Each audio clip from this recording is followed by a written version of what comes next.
Let's go over performing a personal training consultation. In this video, I'm going to give you my best tips for performing a personal training consultation inside a gym.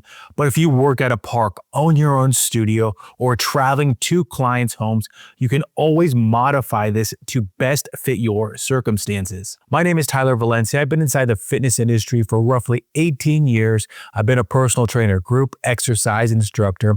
I own my own boot camp, and I've worked for other fitness education companies like Nesta and NCCPT. Before we get into the meat of this video, if there was one takeaway that you can master right away, that would be to create connection. When and how you can start creating connection is going to be key. It's about rapport building. So you sit down with your client, you have a list of 5 to 10 questions that essentially you're going to figure out their goals.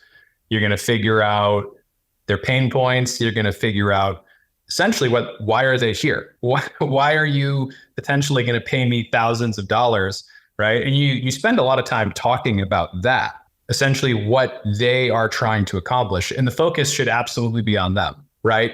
I know you're great at your job and you have all these credentials and you're awesome and you can do this and that. It's really not about you. Don't forget that exercise can be a sensitive topic for the potential client that's sitting in front of you. Show empathy and listen. Some phrases that have suited me well in my career are, "Thank you for sharing this sensitive information with me." Also, another good one has been, "I know these can be difficult topics to share, so thank you for your honesty."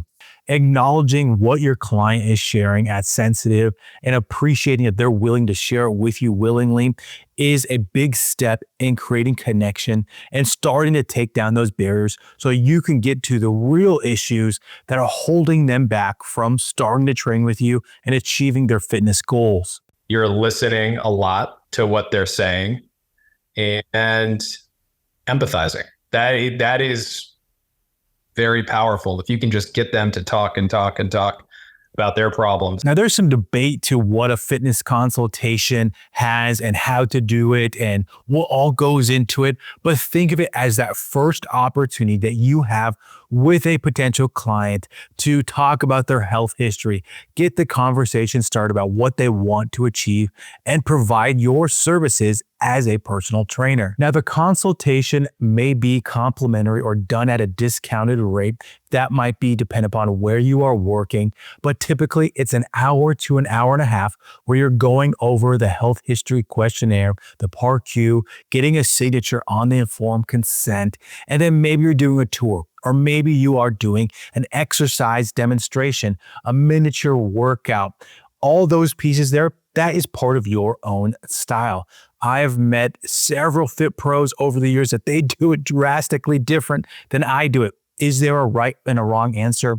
No. It's 100% up to you. Continuing on with what I just mentioned, some trainers might do a whole session where they're just sitting and talking with that potential client, just gathering information, creating connection, and that's totally fine.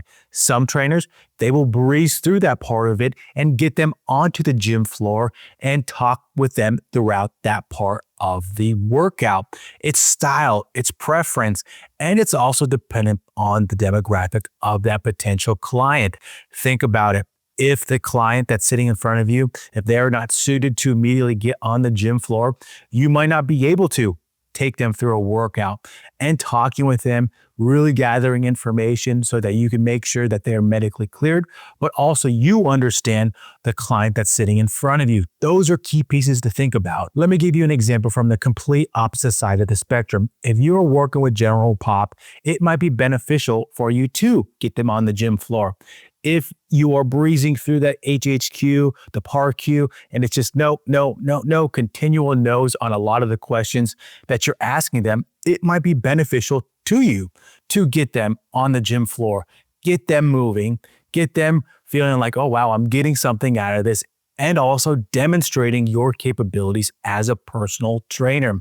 There's no one roadmap. There's no right or wrong in this. It's all you as a fit pro taking what's given to you and then reacting and creating a roadmap. A common response that you're going to get when you're a trainer working in a gym is, I'm not that interested in training. I just want a sample program that I can follow. First, it might be something that disarms you a little. It might be upsetting. You came into this ready to give your best effort and you're ready to give them your sales pitch, and they just dropped this bomb on you that they're not going to be purchasing personal training. First of all, take this as some experience. Have a PDF or something that you could give them, a piece of paper with some sample exercises. Make sure that you have your contact information on it though. Put some sample exercises on there that you know that you'll see them around the gym doing these, and continually check in on them. Come up to them when they're on that machine, the seated chest press. They're doing their chest presses and it seems like they're just doing the same thing. Or maybe you catch something that they are doing incorrectly and you go up to them, hey, can I give you a piece of advice for this? Those are things that give you a lead in to the conversation to spark it up, that maybe it leads to something further. Along those same lines is that you never know when that could turn into a sale. So by you handing them over a piece of paper with a sample program and your contact information, that is being prepared. Now, how do you find your style for a personal training consultation? That will be dependent on what has worked for you in the past, the quality of the lead, and the potential client when they're sitting in front of you. Some examples I want to give you, maybe it's an all conversation. As I mentioned, that's totally fine.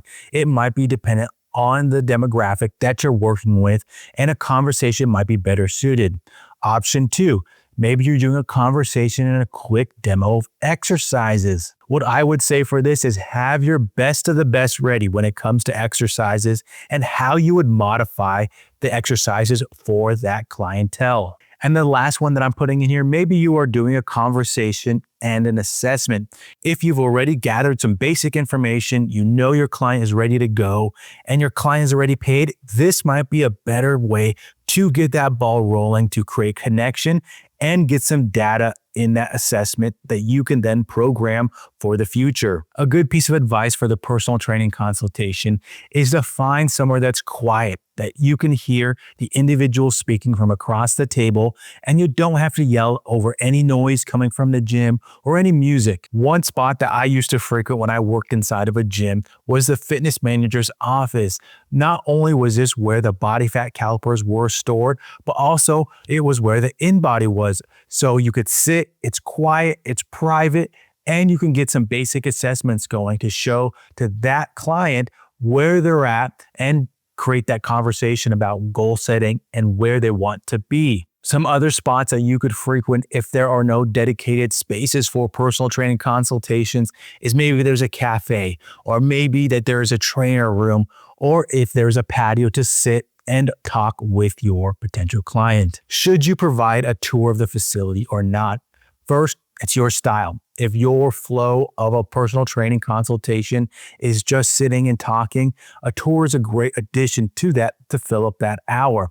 Not only can you walk around the facility, talk about different pieces of machinery, but you can start getting feedback, things that they like and things that you utilize inside the gym with your clients. That way, you are gathering information and they are seeing the benefit of working with a personal trainer. My piece of advice for this is to make sure your client knows what's coming in this personal training consultation. If they are sitting there waiting to exercise, but that is not part of your plan for that consultation, make sure that is relayed to them prior so they can plan ahead.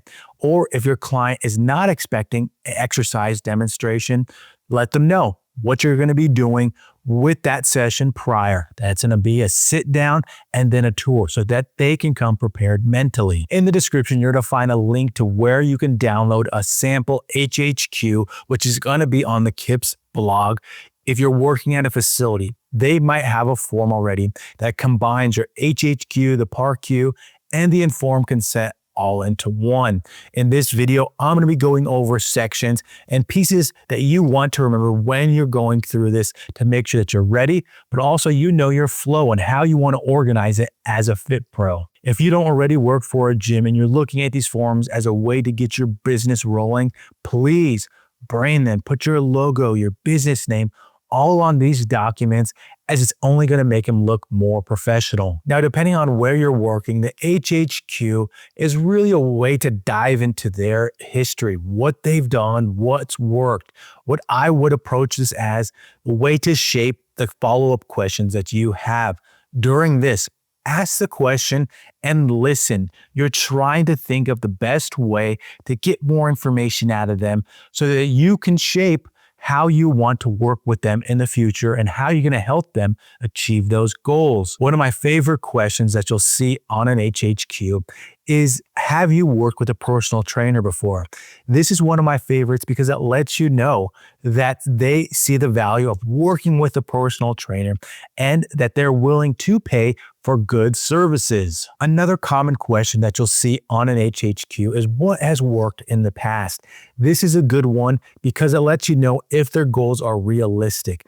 If they're talking about when they were 18, 20 years old in college, when they were really active, that they didn't have a full-time job, you know that them thinking about those pieces and what their body looked like is not realistic. You can start to shape it on, well, what are you trying to achieve? How do you want to feel waking up? And what is realistic based on their schedule? Now, as I mentioned before, if you are working in a gym, the HHQ, PARQ, and a form consent might be all wrapped into one. If you are getting responses that are yes, and you're starting to get unsure if you can even exercise with this client, it's important that you research this or make sure that you are not moving forward if that is the case. If you are unfamiliar with how a medication impacts the client, make sure that you first ask and then research it before proceeding with any full-on session. A professionalism tip that I want to throw into this video is to have all their basic information already input into the form because this shows that you came prepared. Remember, you are trying to offer a service that they are paying hundreds of dollars for. So every little step that shows that you are prepared and that you want to work with them, they will notice it and they will be ready to hand over that card at the end, hopefully. When it comes to goal setting, the major thing that you want to do is listen. Let them talk. With their goals, it might be something really deep that they have been wanting to achieve, or maybe it's something they struggle with. Make sure that you ask questions, listen, and be thorough so they know that you are attentively listening. What I would suggest is to relate your questions to things that they've already mentioned. Not only does that show that you're paying attention and you want to learn more, but those are also steps that are creating a connection. Here's an example. If they say that they want to lose weight, some sample follow-up questions might be, is there a goal amount? Is there a date or an event you're looking to accomplish this by? What has worked in the past? A good part of the HHQ where you really will start to get a read on the potential client is when you start talking about barriers to success. Is there anything in work, life, home that would prevent them from working with you? Getting this information from the potential client can help you game plan on how you want to shape the conversation and also provide your sales pitch when the time comes. A section of the HHQ that is becoming more and more important, but also potential clients understand the importance of it, is nutrition. What I would do in this is have the potential client tell you about a typical day of what they're eating and at what times. What I would highly recommend is don't give nutrition advice if you are not well versed on it. Nutrition is a highly debated topic in this industry, but it is so crucial to achieving different types of goals. You'll find that clients who have a consistent plan moving ahead will actually achieve their goals the fastest, but also long term.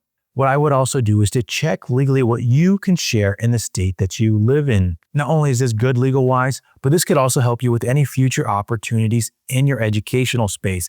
If you are looking already for your next certification, boom, you have something right there if you are not well-versed in it. A pro tip that I have for you that can help your clients long-term and is also very efficient is to seek out and work with meal prep companies. When I ran my outdoor boot camp company, there was a local meal prep company that would give me discounts on my own meals, and the clients that joined my camp enjoyed the ease of the service.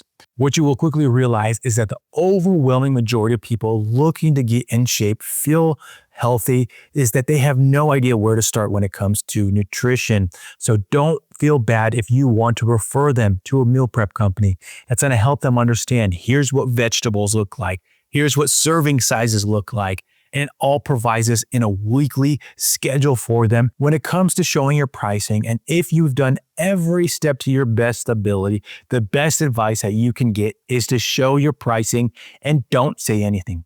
Don't speak. Let them be the first to speak so that you can plan accordingly with a response. What you don't want to do is start to think about discounts, start to think about, well, if you do this, I'll do this for you, or try to convince them further. There is no need to do that. You have already shown your benefit, and here is your pricing to work with you. They know that there is a price associated with training, so don't feel like you need to discount yourself further. A piece of advice I saw from another Fit Pro was that if the potential client is on the fence about training with you, suggest that they purchase just one session. That way, they can get a more in-depth session with you and really see what it's like to work with you inside the gym so that they have no worries moving forward. If you feel comfortable asking, see what's holding them back. If it's out of your hands, just move forward and understand that you tried your best and that a lot of people are going to say no. To start wrapping this video up, think about your closing rate once the sales pitch comes forward as a numbers game. When you start as a personal trainer, that number is going to be low. Maybe it's 2 out of 10. Maybe it's even 1 out of 10. But don't let that deter you. The more reps you get, the more practice you get, and the more you fine-tune every piece of the personal training consultation is only going to make you better. Use it as motivation. That has been it for this video on the personal training consultation. I hope that's been helpful and that you get something out of it that's going to help you improve the process. Make sure that you hit that like button, subscribe, and I'll catch you in the next one.